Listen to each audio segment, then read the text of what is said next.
You meet someone for the first time, a tenth of a second passes, and somehow, before they've said a single word, your brain has already decided whether to trust them. You didn't choose this. You didn't think it through. It just happened.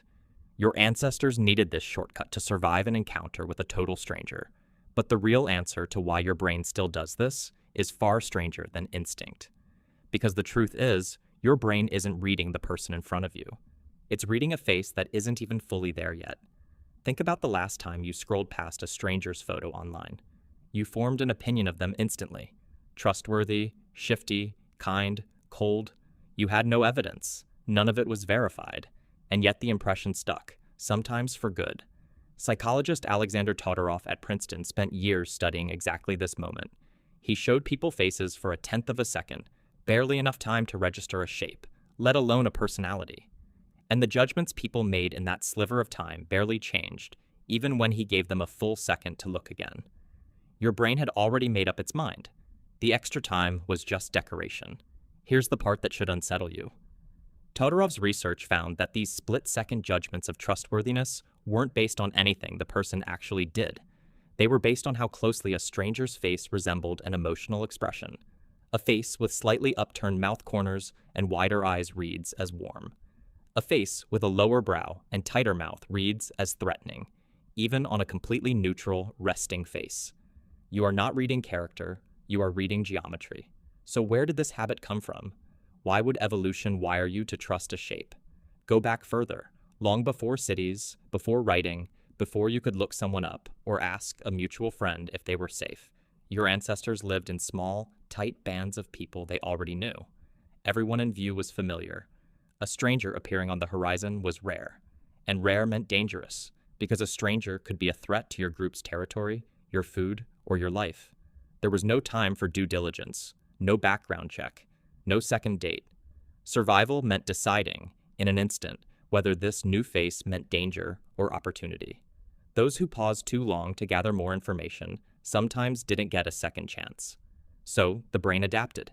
It built a fast lane, a shortcut, a first impression machine that ran entirely on facial structure and expression cues, because expression cues had once reliably signaled intention.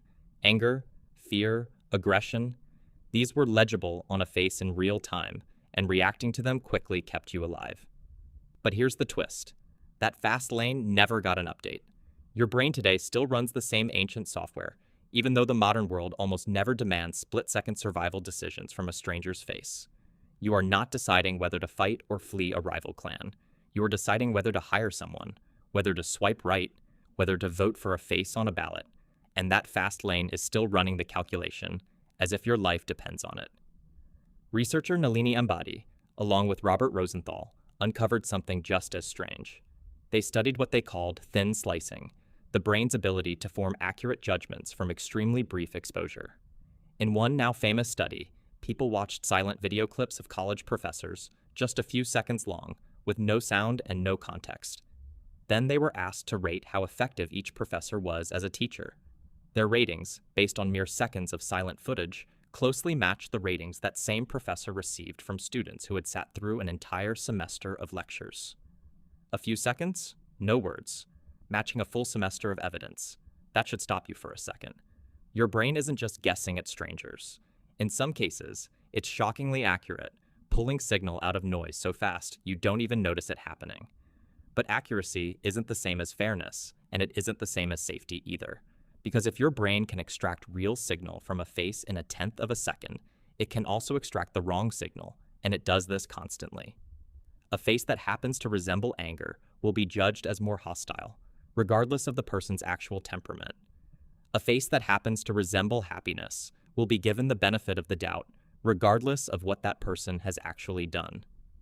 Todorov found this bias shows up in courtrooms.